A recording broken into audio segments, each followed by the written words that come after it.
Cause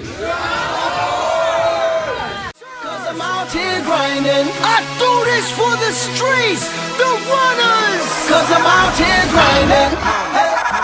I don't care what nobody said. I'ma be me. Stay hood, stay raised in the streets.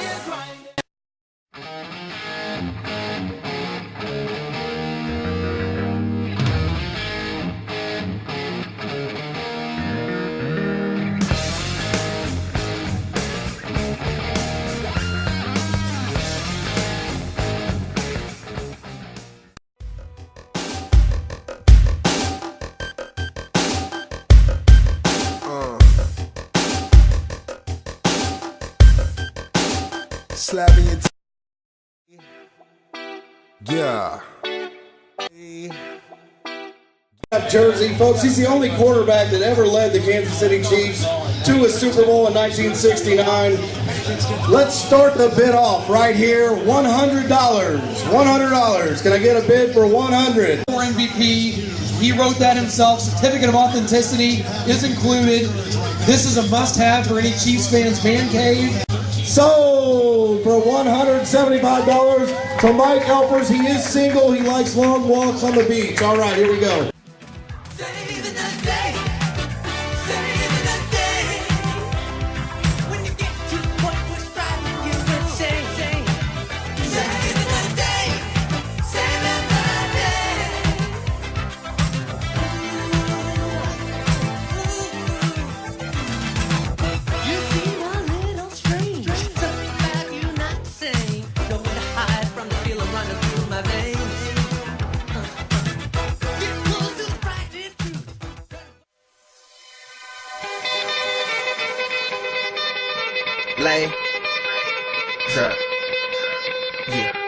This is a rare item because the Chiefs for that season did not have the gold stripes on the sleeves. Very rare item, and it's going to go into one of your little hands momentarily. Congratulations, that's a beautiful jersey. Someone is definitely going to love that sucker.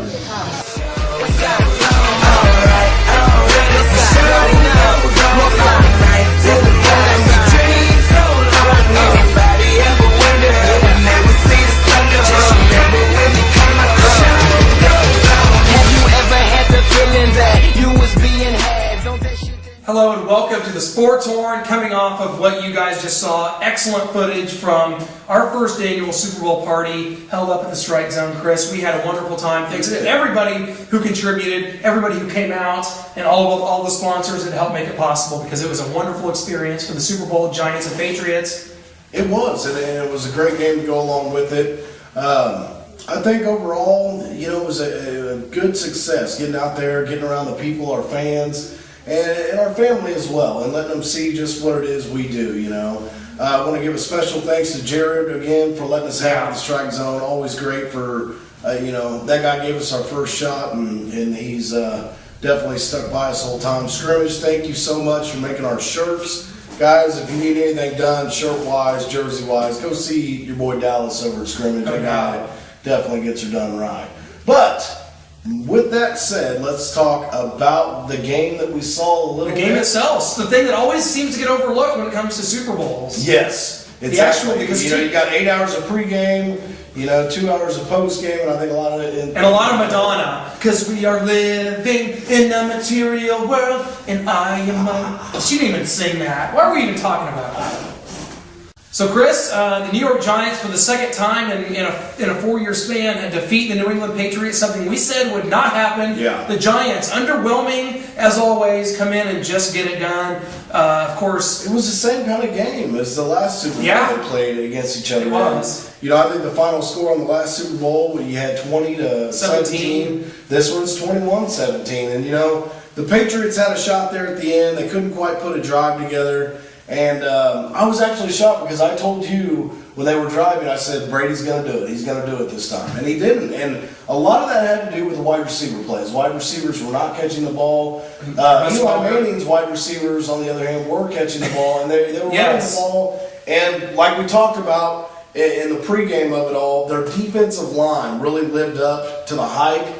And they got after Tom Brady, and that made all the difference in my eyes, No, absolutely. And of course, the Giants down most of the game. if you're discounting the first quarter, which saw a fluke safety and a quick drive put together by the Giants, but they came back to take that lead. The catch by Mario Manningham down the sidelines on that final game-winning drive. That was something else. That was almost a David Tyree type play. Harkens back to that, but they make the play. They go on to take the lead. Ahmad Bradshaw kind of sneaks into the end zone, even though he probably didn't want to. If we could show a clip of that, he's running through the middle, folks. He wants to stop, but there's just no stopping when your momentum's built up here in the Super Bowl. And really, when you're taking a 4-point lead, how could you feel bad about scoring a touchdown with under a minute to go? Tom Brady on the other side. Well, I think a lot of people walk away with it kind of underwhelmed, kind of a blah type situation. The Giants really aren't a team that that emotionally connect with many people outside of the New York area. The 9-7 football team. Right. This weekend. People can say it's similar to the Packers last year, but the Packers were injury riddled coming into that, and once they got it going, they really got it going. But the Giants just did what they have to do, and I think because of this, now you're looking at Eli Manning and Tom Coughlin both being inducted into the Hall of Fame at one point, and that leaves the question, how in the world did Eli Manning win 2 Super Bowls before his brother Peyton? Screw red and blue, we are Mizzou, we are Mizzou, so who you? Presley in the rat lip out to Demon for the 3. English is his last name. But with that being said, let's move on and let's talk about our Tigers getting a huge win over the Kansas Jayhawks. Kansas came into this ball game, Clint, and I think off the bat they really felt like they could win the game. They played well. We give them full credit, as we demonstrated to Terrell and Brooke at our Super Bowl party where we had some Jayhawkers out there. But in the end, it was Clint Schweitzer running out the front door to not celebrate in front of the Jayhawk fans. A 3-point victory after being down 7 with 2 minutes to play. How do we feel at that juncture? Well, obviously, Chris, at that point, Missouri and Kansas exchanged the lead many times throughout the course of this game. It was a game of runs. With 2 minutes to go, Kansas with an 8-point lead. At that point, I thought the game was over, but guess who didn't think the game was over? Marcus Denman, who said at that point, Connor Tehan had been whooping up and down the court to him after a made 3. I think at that point it provided the fuel, all that Marcus Denman needed to come back, hit a couple big threes. Missouri gets back in it, wins the game after some missed free throws from Tyshawn Taylor. Emotions were running hot. It was a hugely emotional game. Missouri had to win that game to stay in the Big 12 race. They've done that now. They followed up with a big win over Oklahoma. But everybody was talking about it. Guys, game day was there. Reese Davis, Digger Phelps, and Jay Bellis were there. Columbia was rocking for this game. They were absolutely at a fever pitch, and the crowd showed that at game day with some of the signs and everything. Yeah. The game was huge, loud throughout. Fans showed up like they always do for Kansas. DGB was there. I think we failed to mention on our show last week, he is a 3-star basketball recruit that very well may play for our Missouri Tiger basketball. Love to see that. After that, seeing that kind of environment, how could you not? Wow. And knocking off the Kansas Jayhawks. What can you say? Huge win. Missouri now sitting at 22-2, and who in the world would have thought that? They're sitting on a line for a number 1 seed right now. Number 1 seed, folks. I want to really call out some of the national media pundits for some of their comments. Doug Gottlieb, Dick Vitale, Kevin Keatsman, guys that all said, Kansas was the better team, but Missouri won at the end. Well, you know what? That was a game of runs. You take away some of Kansas's runs in the first and second half, and Missouri wins by double digits. You can play it both ways. Missouri won that game. They've won in Ames, whereas Kansas has lost in Ames.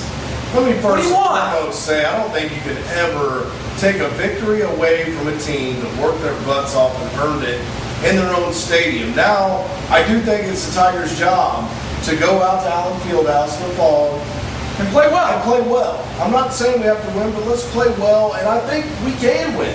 And a lot of people disagree with me this week that we can win. I think we can play better than we played. I think we can shoot better, and I think if we do that, I think we can go into the fall and get a win. It's not going to be easy by any means, but I'm like you. I'm tired of the media bashing us and saying, well, they were the better team, Missouri just won. No, that's not the way it works. The final score determines who the better team is, and I hate to tell you, but we won that ball game. Yeah, the last I heard... Don't discredit us, because that drives me crazy. Yeah, the last I heard, games were decided on fields of play. Yes. And I think that's where it was decided, at least for now. Missouri takes the half-game lead right now in the Big 12 race. 9-2, heading into a monster game with Baylor on Saturday.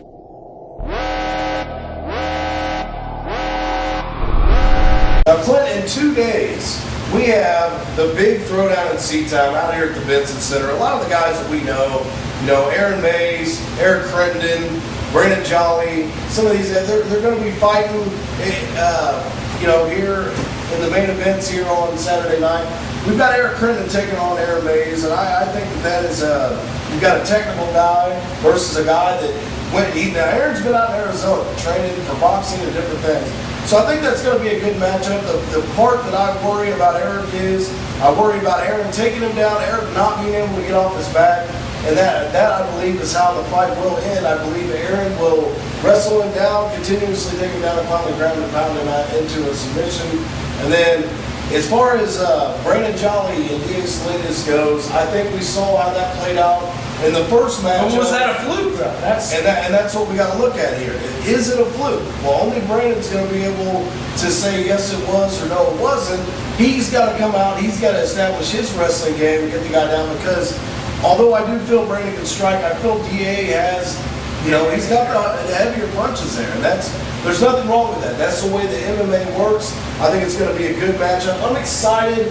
Eric Crittenden's supposed to have our Sports One logo on his shorts, on his shirt. Very exciting, folks. We are going to have the wrap-up interviews from all the fighters after the fight, get post-fight reactions, and see where this goes from here for a lot of our guys here in town. Well, this is an area that Chris and I, obviously, we cover mostly football and basketball. That's what we do here. We're big fight fans. We are going to be at these throwdown in Seatowns talking to all the guys. If you're in the Clinton area, you guys know about these things. You've been coming to them for a couple of years.